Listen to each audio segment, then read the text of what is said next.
Hello friends. दोस्तों, हम लोग स्टडी कर रहे हैं इन दिनों में भारतीय नागरिक सुरक्षा संहिता। और आज हम इसका चैप्टर नंबर 13 स्टार्ट करने लगे हैं। दो ही सेक्शंस हैं जो आज मैं इस लेक्चर में कवर करूंगा, सेक्शन नंबर 173 और सेक्शन नंबर 174।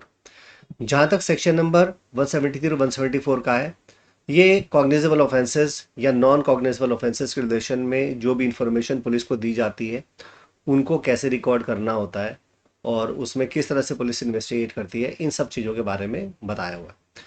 और जहाँ तक आपके चैप्टर नंबर 13 का सवाल है, इसमें दो बातें हैं जो मोटे मोटे तौर पर हमको देखनी होती हैं। एक, अगर कोई भी इंफॉर्मेशन, अगर क्राइम होता है उसकी अगर पुलिस को दी जाती है तो पुलिस उसे किस तरह से दर्ज करती है, पहली बात तो ये। और अगर एक इंफॉर्मेशन जो पुलिस को दी थी वो एफआईआर या एनसीआर दर्ज होने के बाद अगर आगे इन्वेस्टिगेशन करना है तो पुलिस की इन्वेस्टिगेट करने की पावर के बारे में हमारे इस चैप्टर के बारे में बताया है। इस चैप्टर में बताया तो दो ही बातें हैं, एक तो ऑफेंस के इन्फॉर्मेशन के बारे में और दूसरा पुलिस की पावर्स के वो इन्वेस्टिगेशन उस केस को कैसे करेंगे। ठीक है, तो चलिए स्टार्ट करते हैं आज के सेशन के साथ।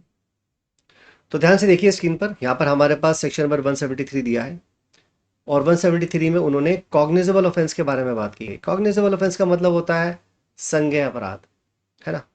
तो ये जो कॉग्निजेबल ऑफेंसेस होते हैं, अगर इनके बारे में कोई भी इंफॉर्मेशन दी जाती है तब क्या प्रोसीजर्स फॉलो किए जाएंगे। हाँ, एक चीज मैं आपको थोड़ा रिकॉल करा दूं, हमारे सीआरपीसी में यही प्रोविजन सेक्शन नंबर 154 में दिया था।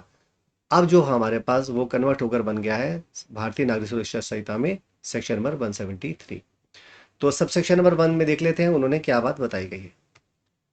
यहां पर उनका कहना है, every information relating to commission of a cognizable offense, irrespective of the area where the offense is committed, may be given orally or by electronic communication to an officer in charge of the police station।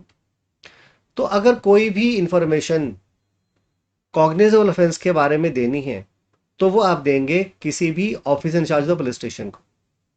लेकिन ये officer in charge of police station कहाँ का होना चाहिए, जिस area में अपराध हुआ उसी के थाने के एसएचओ को जाकर इस एफआईआर को देना होगा, इंफॉर्मेशन देनी होगी, या हम कहीं पर भी जाकर ये इंफॉर्मेशन दे सकते हैं।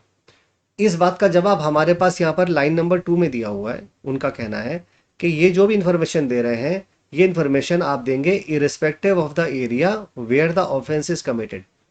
यानी कि हमारे पास जो सुप्रीम कोर्ट ने कंसेप्ट इंट्रोड्यूस किया था बाय वे ऑफ जजमेंट, जिसमें उन्होंने कहा था कि जीरो एफआईआर का एक कंसेप्ट होता है। वहां पर कई बार ये होता है कि लोग पुलिस के पास जाते हैं और ये कहते हैं कि सर हमारे साथ ऑफेंस कमिट हुआ है। वहां का जो एसएचओ होता है या पुलिस वाले कहते हैं देखिए ये एरिया हमारा थाने की लिमिट में नहीं आता, हमारे एरिया में ये अपराध कमिट नहीं हुआ है, ये दूसरे थाने का मामला है, अब वहां जाकर इस मामले को रिपोर्ट कराइए। अब वो पर्सन फिर वहां दूसरी जगह पर जाता है और एफआईआर को दर्ज करवाने की कोशिश करता है। लेकिन हमारा सीआरपीसी क्या ये कहता है कि जहां अपराध हुआ है उसी के थाने में जाकर ही आप दर्ज कराएंगे। हालांकि इसके बारे में मैंने आपको बताया कि सुप्रीम कोर्ट ने जीरो एफआईआर का कंसेप्ट दे दिया था, लेकिन इस जीरो एफआईआर को ऑलरेडी हमारे पास भारतीय नागरिक सुरक्षा संहिता में इंक्लूड कर लिया गया। एक बार मैं आपको यहां पर क्लियर कर दूं कि जीरो एफआईआर का कंसेप्ट ये है कि जरूरी नहीं है कि आप एफआईआर उसी एसएचओ के पास जाकर दर्ज कराइए जिसके टेरिटोरियल एरिया में ऑफेंस कमिट हुआ हो। आप एफआईआर या सूचना उस थानों पे भी जाके दे सकते हैं जिनके लोकल लिमिट में वो ऑफेंस चाहे ना भी कमिट हुआ। इसीलिए उन्होंने बोला है irrespective of the area where the offence is committed. तो अब ऐसी कोई भी मजबूरी नहीं है कि जहां पर ऑफेंस कमिट हुआ हो वहीं उसी के थाने में जाकर आप एफआईआर लिखवाइए। एफआईआर आप कहीं पर भी इंडिया में जाकर लिखवा सकते हैं। वो उन इंफॉर्मेशन को अपने पास नोट कर लेंगे, रिकॉर्ड कर लेंगे और उसके बाद कंसर्न थाने को भेज देंगे और वो थाना फिर उस मामले में इन्वेस्टिगेट अपने हिसाब से करेगा। तो इन सूचना देने के बारे में कोई बात अब नहीं रही कि नहीं हमारे थाने का मामला नहीं है, हम इस मामले को नहीं देखेंगे, ऐसा पुलिस नहीं कह सकती। ठीक है, अब ये सूचना देनी कैसी होती है। हमारे पास अगर आप सेक्शन को देखोगे ध्यान से तो उन्होंने दो बातें बताई हैं। It may be given orally, मतलब आप मौखिक रूप से जाइए और शब्दों के रूप में व्यक्त करके बता दीजिए कि हमारे साथ ऐसे ऐसे ये अपराध हो गया, ऐसे इस तरह से हमारे साथ कोई घटना हुई है। दूसरा उनका कहना है और bye electronic communication. Electronic communication का मतलब है आप व्हाट्सएप करेंगे, ईमेल करेंगे, या कोई भी डिजिटल तरीका है, एक इलेक्ट्रॉनिक मोड है अपनी इस बात को रखने के लिए, वो भी हम कर सकते हैं। लेकिन यहाँ पर उन्होंने कहीं पर भी ये तो नहीं लिखी कि हम राइटिंग में टाइप करके भी दे सकते हैं। क्या हम ऐसा नहीं कर सकते? नहीं, बिल्कुल आप कर सकते हैं, ऐसा बिल्कुल भी नहीं है। तो आप लिखा तो नहीं है, चाहे नहीं लिखा हो तब भी आप ओरली दे सकते हैं, इलेक्ट्रॉनिक फॉर्म में दे सकते हैं, बल्कि राइटिंग में भी टाइप करके भी दे सकते हैं, हाथ से लिख कर भी दे सकते हैं। कोई प्रॉब्लम नहीं है, कोई बार नहीं है। देनी किसको है इंफॉर्मेशन? वो कहते हैं जो भी उस पुलिस स्टेशन का ऑफिसर इंचार्ज होगा, यानी जो थाना अध्यक्ष होगा, जो वहां का स्टेशन हाउस ऑफिसर होगा, एसएचओ होगा, उसको जाके इंफॉर्मेशन दे दीजिए। अगर मान लो अब हमारे पास ये इंफॉर्मेशन दो अलग अलग तरीके से दी जा सकती है। एक तरीका तो ये है कि इंफॉर्मेशन ओरली दे दी जाए, और दूसरा तरीका है कि हम इसे इलेक्ट्रॉनिक कम्युनिकेशन के फॉर्म में दे दें। अब अगर पहला वाला कंडीशन में देखूं कि अगर इंफॉर्मेशन ओरली दी जा रही है, तब उसे किस तरह से फॉलो किया जाएगा, कैसे उसको दर्ज किया जाएगा। वो कहते हैं अगर ओरली दिया हुआ है then it shall be reduced to writing by him or under his direction. तो एसएचओ को जो इन्फॉर्मेशन दी गई है वो यहाँ तो खुद से उसे लिख लेगा, या अपने किसी अपने जो क्लर्क हैं, जो कांस्टेबल क्लर्क्स होते हैं, उनके डायरेक्शन के उनके कहने पर उनसे भी लिखवा सकता है, बोल सकता है कि हाँ ऐसे लिखते रहिए आप। And be read over to the informant. अब जब लिख लिया आपने, या तो खुद से लिख दिया या उसे डायरेक्शन दी कि भाई आप लोग लिखो, क्लर्क से बोला चलो ये ऐसे करके लिखो, इन्होंने इन्फॉर्मेशन दी, आप नोट कर लो, लिखवा दिया।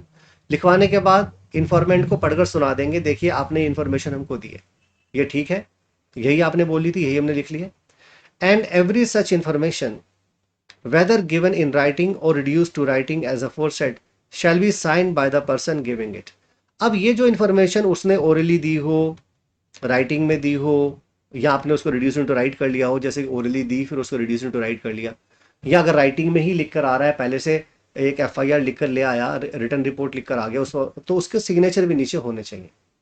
ऐसा नहीं है प्लेन पेपर पे लिख के आ जाएगा और अपने साइन नहीं करेगा, साइन उसके करवाने जरूरी है। ओरली बोल रहा है, आपने लिख लिया तो उससे कह दो नीचे साइन कर दो, और अगर वो अपनी एफआईआर खुद से ही लिख कर लेकर आया है तो भी उसे बोलो अपने नीचे सिग्नेचर कर दो। ठीक है, तो यहां पर यही बोला है, अगर उसने राइटिंग में दी है या रिड्यूस टू राइट हुई है, तो it shall be signed by the person giving it. जो भी इसको दे रहा है, इस सूचना को थाने में दे रहा है, एसएचओ को दे रहा है, उसको अपने साइन नीचे करने होंगे। अगर मान लो इलेक्ट्रॉनिक फॉर्म में दी हुई है, इलेक्ट्रॉनिक कम्युनिकेशन फॉर्म में दी है, तब क्या करेंगे? वो कहते हैं it shall be taken on record by him on being signed with in 3 days by the person giving it. अब ये तो इलेक्ट्रॉनिक फॉर्म में आई है, अपने पास उसे रिकॉर्ड पे ले लेंगे और फिर उस पर्सन से कहेंगे भैया इस इंफॉर्मेशन को जो आपने हमको दी है, इसको 3 दिन के अंदर आप साइन करके हमारे पास भेजिए, या इसे साइन करके आके साइन कर दीजिए विद इन 3 days। तो अगर आपने कोई सूचना इलेक्ट्रॉनिक फॉर्म में दी है, तो यहाँ पर ये नहीं है कि आपने इलेक्ट्रॉनिक फॉर्म में भेज दिया, उसके बाद आपने किसी तरह से सिग्नेचर वगैरह नहीं किया, तो उसकी ऑथेंटिसिटी कैसे चेक होगी? इसीलिए उसके 3 दिन के अंदर जो पर्सन वो सूचना देता है उसके साइन करवाए जाते हैं कि देखो इलेक्ट्रॉनिक कम्युनिकेशन फॉर्म में आपने हमको भेजा था, ये ड्राफ्ट है उसका, ये उसका प्रिंट हमने निकाला है, इस पर आप साइन कर दो, और ये 3 दिन के अंदर अंदर करनी होती है। चलिए अभी आगे बढ़ते हैं। आगे कहते हैं and the substance thereof shall be entered in the book. अब थाने के लेवल पर हमारे पास कुछ तरह की बुक्स मेंटेन होती हैं, जैसे जर्नल डायरी और केस डायरी। जर्नल डायरी वो डायरी होती है जो कि जितनी भी इंफॉर्मेशंस पुलिस स्टेशन में मिलती हैं, जो जो ऑफिसर्स वहाँ पर अपनी ड्यूटी पर आते हैं, कितने बजे आए, कितने बजे वो इन्वेस्टिगेशन के लिए गए, किस पर्सन को अरेस्ट करके लेकर आए, जितना भी मुकदमों की सब एंट्रीज होती हैं वो उसी पर्टिकुलर जर्नल डायरी में होती हैं। और ये 24 आवर्स की टाइम स्लॉट में चलता है, मतलब इसमें रात को 12 बजे 00 से स्टार्ट होता है, उसमें परफॉर्मेंट जो चलता है वो 24 आवर्स का चलता है। ठीक है, 24 आवर्स का परफॉर्मेंट चलता है। दूसरी तरह की बुक जो हमारे पास मेंटेन होती है वो है आपकी केस डायरी। केस डायरी हर केस की अलग अलग होती है, और ये नॉर्मली तब लिखनी स्टार्ट होती है जब किसी भी मामले में इन्वेस्टिगेशन स्टार्ट करता है कोई भी इन्वेस्टिगेटिंग ऑफिसर। तो हर इन्वेस्टिगेटिंग ऑफिसर के पास उस केस से मुतालिक, उस केस से रिलेटेड जो भी एविडेंस कलेक्ट किया है, जो इन्वेस्टिगेशन किया है, उसको रिड्यूस इनटू राइट करके लिखता है केस डायरी में। और जनरल डायरी एक कॉमन डायरी होती है जिनमें इन मुकदमों का हवाला या इसकी एंट्रीज भी हो सकती हैं। ठीक होगी बात? तो यहाँ पर जो भी सब्सटेंस मिलेगा उसकी एंट्री आप किताबों में लिख लेंगे, उस ऑफिसर के द्वारा लिखी जाएगी उस थाने पे जो बुक्स मेंटेन होती हैं। हाँ, इसका परफॉर्मा वैसा ही रहेगा जैसा कि स्टेट गवर्नमेंट ने इस कॉन्टेक्स्ट में अपने रूल्स के द्वारा प्रेस्क्राइब किया हुआ है। ठीक होगी बात। अब यहाँ तक हमारी बात हो गई कंप्लीट। अब आगे हमारे पास एक प्रोवाइजो दिया है। प्रोवाइजो यानी कि प्रोवाइडेड फॉर्म में उन्होंने क्या बोला है, वो कहते हैं if the information is given by the women. अब हो सकता है यार ये इंफॉर्मेशन जो आके दे रही है वो एक फीमेल है, एक लेडी है, एक वुमेन है, और वुमेन जो इस इंफॉर्मेशन को दे रही है ना, वो उन अपराधों से रिलेटेड है जो सेक्शन नंबर 64 में दिए हैं, 65, 66, 67, 68, 69, section number 70, 71, 74, 75, 76, 77, 78, 79 and section 124 of भारतीय न्याय संहिता। बेसिकली इन सेक्शंस को जब आप खोल के देखोगे भारतीय न्याय संहिता में, आप ये पाओगे ये सारे के सारे ऑफेंसेस बेसिकली वुमेन के रिलेशन में जो सेक्सुअल ऑफेंसेस हैं या उसके जो सेक्सुअल हरेसमेंट से रिलेटेड है उससे ही कनेक्टेड है। ये विमेन से रिलेटेड ऑफेंसेस हैं। तो यहाँ पर अगर मान लो इन अपराधों की कमीशन के बारे में इंफॉर्मेशन है या इनकी अटेम्प्ट के बारे में इंफॉर्मेशन है, दोनों तरह की इंफॉर्मेशन है, चाहे तो ये ऑफेंस कमीशन के बारे में हो जो सेक्शन यहाँ पर बताई गई हैं या इनके अटेम्प्ट के बारे में दी गई है, दोनों सिचुएशंस में वो कहते हैं then such information shall be recorded by the women police officer. देखो यहाँ पर इसकी इंफॉर्मेशन कौन रिकॉर्ड करेगा, वुमेन पुलिस ऑफिसर करेगी या कोई वुमेन ऑफिसर करेगी। अब वुमेन पुलिस ऑफिसर को लिखना या वुमेन ऑफिसर को लिखना, दोनों के बीच में अंतर है, दोनों बातें अलग अलग हैं। वुमेन पुलिस ऑफिसर का मतलब है वुमेन जो कि पुलिस ऑफिसर भी हो, और वुमेन ऑफिसर का मतलब है कि वो वुमेन ऑफिसर हो सकती है लेकिन वो ये हो सकता है कि वो पुलिस ऑफिसर ना हो। तो ये कोई स्टेट की ऑफिसर हो सकती है, पदाधिकारी हो सकती है, लेकिन हो सकता है वो पुलिस ऑफिसर ना हो अगर हम वुमेन ऑफिसर के बारे में बात करें। हाँ, वुमेन पुलिस ऑफिसर आप समझ ही पा रहे हैं कि वहां पर वो वुमेन भी है और पुलिस ऑफिसर भी। मकसद देखो यहाँ पर यह है कि एक वुमेन अपनी बात वुमेन को एक कन्वीनियंट फॉर्म में बिना किसी डर, हिचक या शर्म के बता सकती है उसके साथ क्या हुआ। और मेल को भी इस मामले से थोड़ा दूर इसलिए रखा गया है कि कई कई बार कोई पुलिस ऑफिसर अगर वुमेन को अदरवाइज ये ऊटपटांग तरीके से सवालात ना करें तो उससे भी उस वुमेन को प्रोटेक्ट करने के लिए ये प्रोविजन बना है। ठीक है, आप लोग समझ पाते हैं कि वुमेन को ही वुमेन के साथ डील करने के पीछे क्या रीजन हो सकते हैं। आप अच्छे से इस बात को समझ सकते हैं, मुझे समझाने की जरूरत नहीं है। चलिए अभी आगे बढ़ते हैं। अब आगे उन्होंने एक और कंडीशन लगाया है प्रोवाइडेड के फॉर्म में, प्रोवाइडेड फर्दर दैट, ध्यान से देखिए क्या बोल रहे हैं यहाँ पर। एक लॉज देखिए, in the event that the person against whom an offense under section 64, 65, 66, 67, 68, 69, 70, 71, section 74, section 75, 76, 77, 78, section number 79 and section 124 of Bharatiya Nyaya Sanhita is alleged to have been committed or attempted is temporarily और permanently mentally और physically disabled। जिस women के against ये अपराध हुए हैं, ऐसी lady, ऐसा पर्सन कंसर्न हो सकता है टेम्पररली या परमानेंटली मेंटली या फिजिकली डिसेबल्ड हो रखे हो। अगर ऐसी कोई लेडी या ऐसा पर्सन जिसके खिलाफ ये अपराध हुआ है ना, person against whom this offence is committed, तो अगर ये परमानेंटली, टेम्पररली, मेंटली या फिजिकली डिसेबल्ड हो तब इंफॉर्मेशन कैसे रिकॉर्ड होगी, तो यहां पर वो कहते हैं such information shall be recorded by the police officer at the residence of the person seeking to report. तो अब पुलिस वाला उसके घर में जाएगा और वहां जाकर इस इंफॉर्मेशन को नोट करेगा। ठीक है, या कोई ऐसी कन्वीनियंट प्लेस हो सकती है जो पर्सन खुद से चाहता है कि हाँ इसको यहाँ पर रिकॉर्ड करवा लिया जाए। मतलब उसको थाने में नहीं बुलाएंगे, उसे कहते हैं ठीक है भाई आपके घर पर आ जाते हैं, या जिस स्थान पर भी आपको अच्छा लगता है, ठीक लगता है, वहां पर हम आ जाते हैं और आपकी उस इंफॉर्मेशन को हम अपने पास रिकॉर्ड कर लेंगे और उसे दर्ज कर लेंगे। किसके सामने करेंगे? अब क्योंकि ये जो पर्सन है ये तो मेंटली या फिजिकली डिसेबल्ड है, तो यहाँ पर किसी तरह का विशेष कुछ हमें हेल्प वगैरह की रिक्वायरमेंट है क्या? वो कहते हैं in the presence of N interpreter और अ स्पेशल एजुकेटर। अगर हो सकता है कि पर्सन मानसिक रूप से विक्षिप्त हो, है ना, तो वहां पर हमें किसी स्पेशल एजुकेटर या इंटरप्रेटर की रिक्वायरमेंट हो सकती है। जैसा भी सिचुएशन हो तो उसको उसके सामने ये इंफॉर्मेशन को जो है रिकॉर्ड किया जाएगा।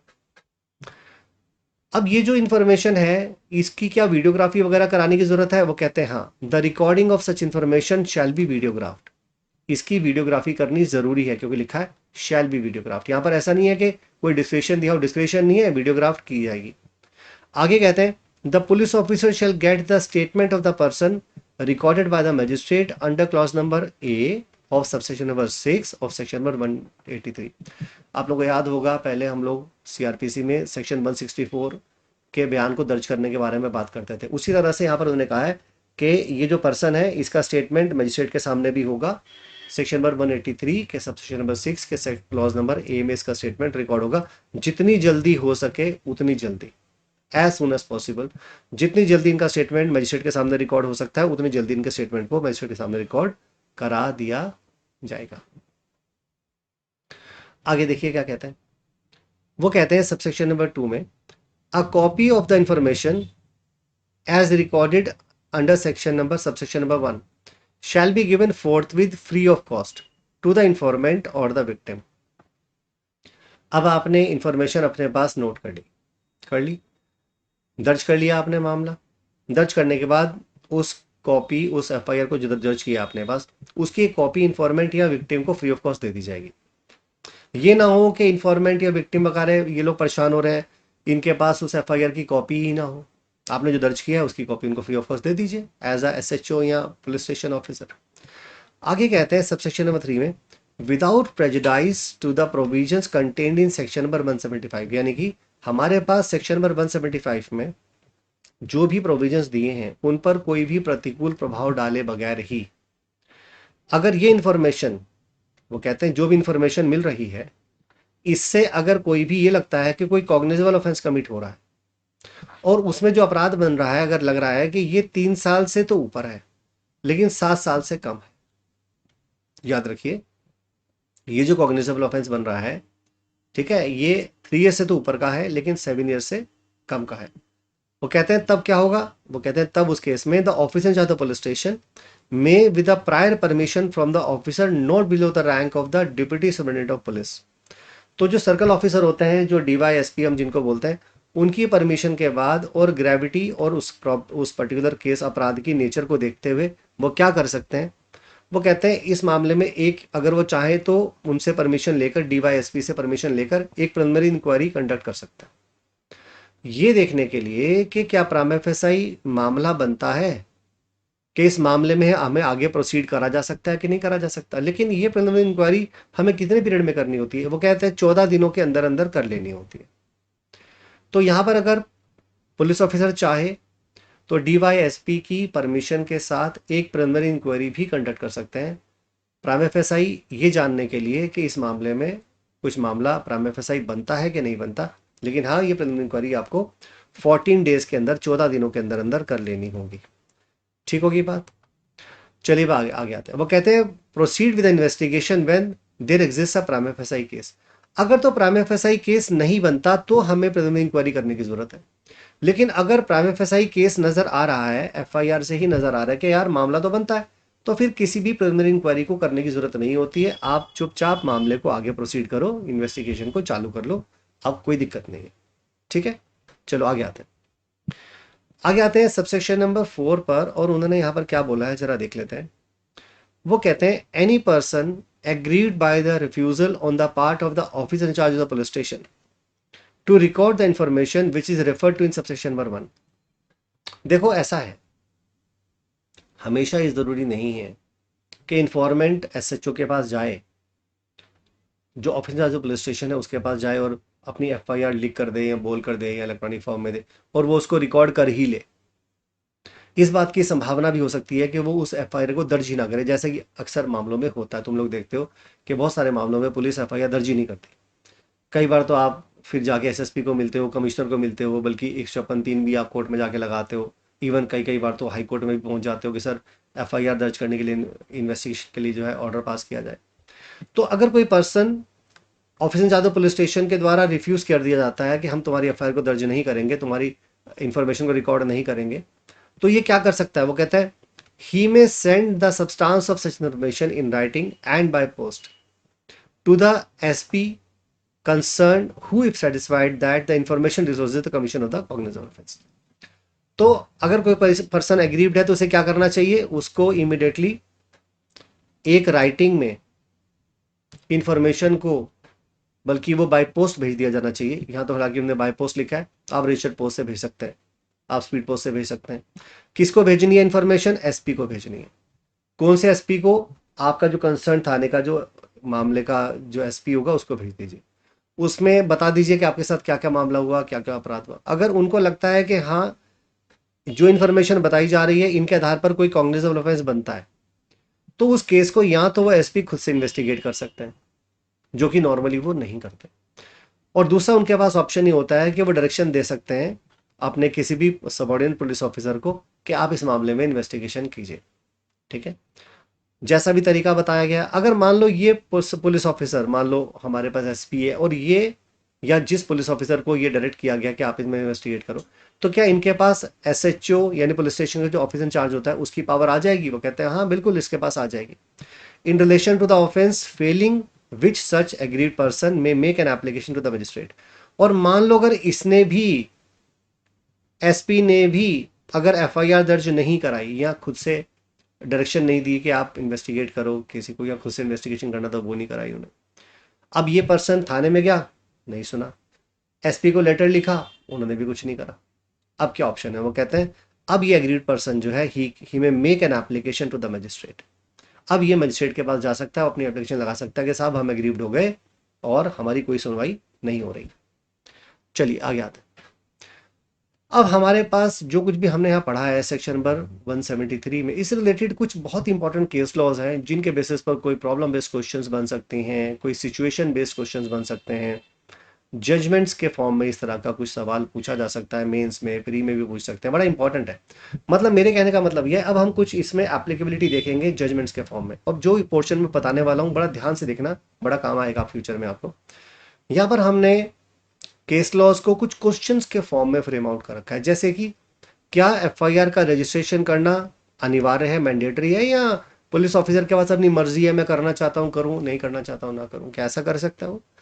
हमारे पास एक केस है, बड़ा लैंडमार्क जजमेंट है, लगभग हर आदमी ने, हर व्यक्ति ने, जो भी लॉ का स्टूडेंट है या जो तैयारी कर रहा है उसको इस जजमेंट के बारे में पता है। केस का नाम है ललिता कुमारी वर्सेस स्टेट ऑफ यूपी, 2013 का मामला है। अब इस मामले में हालांकि बहुत सारी बातें बताई गई हैं, लेकिन हमारे इस पर्टिकुलर टॉपिक से रिलेटेड के एफआईआर का रजिस्ट्रेशन करना मैंडेटरी है नहीं, मैं सिर्फ उतने सवाल का जवाब दे रहा हूं।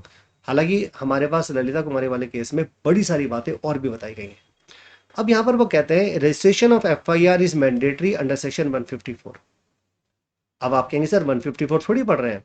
हाँ 154 सीआरपीसी, लेकिन हमारा 173 हो गया। लेकिन जजमेंट जब आया था तब तो हमारी सीआरपीसी ही चलती थी ना, लेकिन वो हमारा भारतीय नागरिक सुरक्षा संहिता में भी अप्लाई होगी, साइटेशन कोई दिक्कत नहीं है।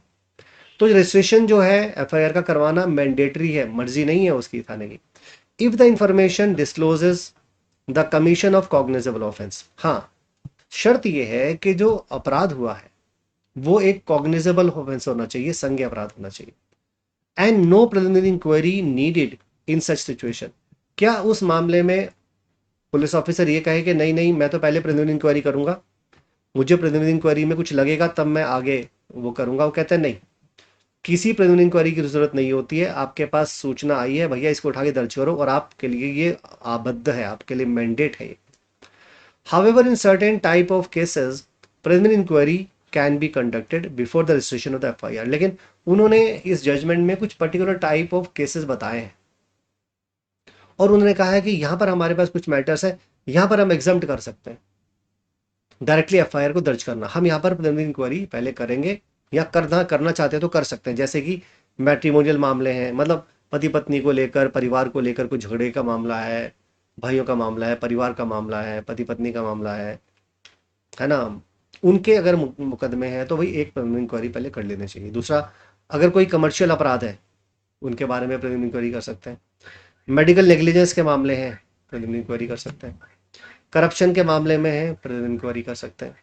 और वो कहते हैं अगर मान लो कोई ऐसे अपराध हैं जहां पर डिले हुआ है और डिले भी एबनॉर्मल डिले हुआ है, और उस मामले में क्रिमिनल प्रोसीडिंग्स को इनिशिएट करने में काफ़ी डिले होने के बाद हुआ है, और ये डिले भी नॉर्मल डिले नहीं है, एबनॉर्मल डिले है, तो वहां पर भी प्रिलिमिनरी इंक्वायरी की जा सकती है। ये तो पहला जजमेंट था। दूसरा, सेकंड क्या सिचुएशन है?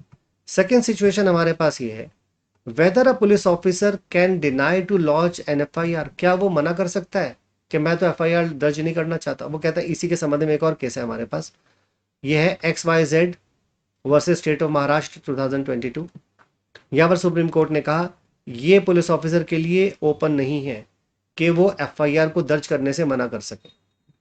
वो कहते हैं जब कभी भी कोई भी कंप्लेंट में कोई कॉग्निजेबल ऑफेंस का होना पाया जाता है तो वहां पर एफआईआर को दर्ज करना जरूरी है। अगर लेकिन उनको लगता है कि नहीं ये अपराध नहीं बनता, तो भैया फिर आप इन्वेस्टिगेशन करने के बाद अपनी फाइनल रिपोर्ट सबमिट कर दो। यानी ऐसा नहीं है कि आप मना कर दो, आप मना नहीं कर सकते। आपको लगता है कि मुझे इसमें इन्वेस्टिगेशन करने के बाद अपराध नहीं बनता, तो आप फिर फाइनल रिपोर्ट दे देना ना। आप शुरुआत में मना नहीं कर सकते कि मैं एफआईआर को दर्ज नहीं करूंगा। तो ये इस केस में ही बोला। आगे देखिए, नेक्स्ट है हमारे पास section, what is the purpose of lodging FIR. अब हमारे पास जो एफआईआर के बारे में जो सेक्शन में 173 में दिया है, इसका पर्पस क्या होता है, एफआईआर दर्ज क्यों करते हैं? इस केस में हबीब वर्सेस स्टेट ऑफ बिहार में ये बोला है, सुप्रीम कोर्ट का केस है, जो पर्पस है एफआईआर का, to set the criminal law in motion, criminal law को मोशन में लाना।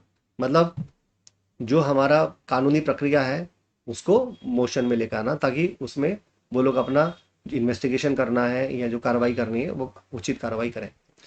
दूसरा कहते हैं to obtain early information of the alleged offence from the informant and put into the writing before his memory fades, और उस information को अपने पास रिकॉर्ड पर ले लेना इससे पहले कि इंफॉर्मेंट उन सब चीज़ों को भूल जाए, क्योंकि हमारा जो मेमोरी होती है वो over a period of time धीरे धीरे वीक होती रहती है, तो हम उन चीज़ों के बारे में ज़्यादा जानकारी फिर नहीं रख पाते। तो इसलिए उन्होंने यहाँ पर बोला है कि ठीक है यार, अगर मान लो आपकी मेमोरी फेड हो रही है तो भाई उसको अपने पास दर्ज करके रख लो, ताकि वो इन्फॉर्मेशन जब कभी भी मामला आगे चलेगा वो फ्रेश ही रहे। आगे यहाँ पर उन्होंने कहा है whether FIR is substantive piece of evidence, क्या ये एफआईआर एक सब्सटेंटिव पीस ऑफ एविडेंस होती है? इसके लिए हमारे पास एक केस है, दामोदर प्रसाद Chandrika Prasad versus state of Maharashtra. ठीक है, और इसमें उन्होंने बोला है कि हमारा एफआईआर एक इंपॉर्टेंट डॉक्यूमेंट होता है, इसी के आधार पर कोई भी क्रिमिनल लॉ मोशन में आता है, लेकिन ये सब्सटेंटिव पीस ऑफ एविडेंस नहीं होता। हाँ, जो भी एविडेंस उसमें लिखी होती है ये सब चीज़ें उसमें दर्ज होती हैं, बस इतना ही होता है। जो भी तथ्य होते हैं अपराध को लेकर वो उसमें दर्ज होते हैं, बस इतना होता है, लेकिन ये अपने आप में सब्सटेंटिव पीस ऑफ एविडेंस नहीं होती। आगे देखिए, whether multiple FIR on the same facts can be launched, एक ही तथ्यों पर या एक ही तरह के तथ्यों पर हम एक से ज्यादा एफआईआर क्या दर्ज करवा सकते हैं? तो यहाँ पर हमारे पास एक केस है, Arnab Ranjan Goswami versus Union of India का, ये 2020 का मामला है। यहाँ पर उन्होंने कहा subsequent FIR in respect of same और connected cognizable offence is not permissible. मतलब अगर आप एक ही अपराध के लिए एक ही सेट ऑफ फैक्ट्स के लिए दो दो एफआईआर लिखवाएंगे तो वो नहीं हो सकता। सच सेकेंड एफआईआर और multiple FIR are liable to be quashed, अगर दो दो करवा दी तो जो अगली वाली करवाई है उसे क्वैश कर दिया जाएगा। आगे देखिए, वो कहते हैं whether writ petition lies if the police officer और police refuse to register FIR. वो कहते हैं क्या अगर मान लो पुलिस के पास गए, एसएचओ के पास गए, उसने आपका एफआईआर को दर्ज करने से मना कर दिया, क्या आप इसकी रिट डाल सकते हो? आप हाई कोर्ट में जाकर 482 में 226 में आप रिट डाल सकते हो क्या? यहाँ पर हमारे पास एक केस है सुप्रीम कोर्ट का, M Subramaniam versus S Janaki 2020 का मामला है। यहाँ पर वो कहते हैं a police refuses to register FIR, then information has to first approach the SP यानी superintendent of police under section 154 clause 3 of CrPC, then before the magistrate and the section 156 156(3). The writ petition cannot first recourse unless these remedies are exhausted। वो कहते हैं अगर FIR दर्ज नहीं हुई तो भैया एक काम करो, एसपी के पास जाओ, एसपी को जाके बताओ अपनी रेमेडी, उनसे जाके सीख करो as per section number 153 of CrPC. अगर वो नहीं सुनते तो फिर मजिस्ट्रेट के पास जाइए as per section number 156 clause 3 और उनसे बोलिए कि आप इन्वेस्टिगेशन डायरेक्शन पास करें। अगर ये दोनों ही नहीं सुनते तब तुम हमारे पास आओ। आप ये नहीं कर सकते कि अगर पुलिस ऑफिसर ने एफआईआर दर्ज नहीं की आप डायरेक्टली हमारे पास आ जाओ और ये बोलो कि सर आप एफआईआर के लिए डायरेक्शन दे दीजिए, ये हम नहीं करेंगे, क्योंकि आपके पास ऑलरेडी प्रोसेसेस अवेलेबल हैं, उन्हें पहले एग्जॉस्ट तो कर लो। अगर उनके ना होने के बावजूद आपकी कोई मतलब उन्हें उनको एग्जॉस्ट करने के बावजूद भी अगर एफआईआर दर्ज नहीं होती, तब आप हमारे पास आना। ठीक है, तो ये बोला इन्होंने। चलिए आगे बढ़ते हैं। अब आगे है एक और सवाल हमारे पास, what is permissibility of the second FIR. अच्छा, ये सेकेंड एफआईआर है, फिर इसकी परमिसिबिलिटी है क्या, इसका क्या वो है, एविडेंस है, मतलब इसकी क्या एविडेंटरी वैल्यू है। इसके लिए वो कहते हैं Amish Devgan versus Union of India, 2021 का मामला है। There can not be a second FIR. पहली बात तो सेकेंड एफआईआर हो ही नहीं सकती with the information concerned the same cognizable offense alleged in the first FIR or the same occurrences or incident which give rise to one or more cognizable offenses. This is due to the fact that investigation covers within its ambit not just the alleged cognizable offense but also other connected offenses that may be found to have been committed. देखिए, अगर आपको लग रहा है एक अपराध बना है, उसकी सूचना दे दी आपने, आपको लग रहा है कुछ और भी बन रहा है, तो उसके लिए कोई नई एफआईआर दर्ज नहीं होगी, क्योंकि एक ही मामले में अगर विवेचना हो रही है, इन्वेस्टिगेशन हो रही है, तो पुलिस को लगता है कि नहीं, एफआईआर तो 323 की लगाई थी, लेकिन मेडिकल से लग रहा है कि 307 भी बनता है, तो आप 307 में भी इन्वेस्टिगेशन करोगे। अब आप बोलो मैं 307 की जगह अलग से एफआईआर लिखवाऊंगा, तो ऐसे नहीं होता। फैक्ट्स तो वही चलते आ रहे हैं ना, फैक्ट्स तो वही हैं, इंसिडेंट तो वही है, उसी के बारे में जितने सेक्शंस बनेंगे उसके लिए पर्चे काटे जा सकते हैं, लेकिन अलग अलग एफआईआर दर्ज नहीं हुआ करती उसकी। क्या ये एफआईआर एक एनसाइक्लोपीडिया होती है? तीन तीन केसेस हैं, हालांकि एक ही पॉइंट के ऊपर बड़े सारे मल्टीपल हमारे पास केस लॉज हो सकते हैं।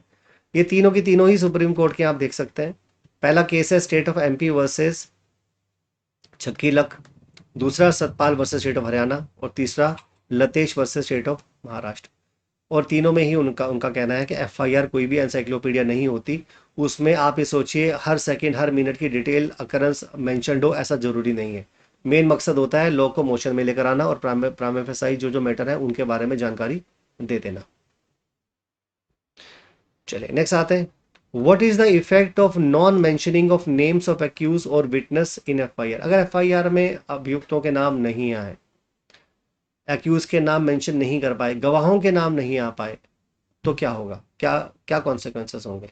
वो कहते हैं Motiram Padu Joshi versus state of Maharashtra वाले केस में, omission to mention names of accused and witnesses may not always be fatal to the prosecution if the FIR launched is without delay. अगर बिना डिले के ही एफआईआर दर्ज हो रखी है और उसमें एक्यूज का नाम ना हो, गवाहों के नाम ना हो, तो भी प्रोसिक्यूशन का केस को कोई ज्यादा प्रभाव नहीं पड़ रहा, कोई फैटल टू द प्रोसिक्यूशन वो नहीं होता।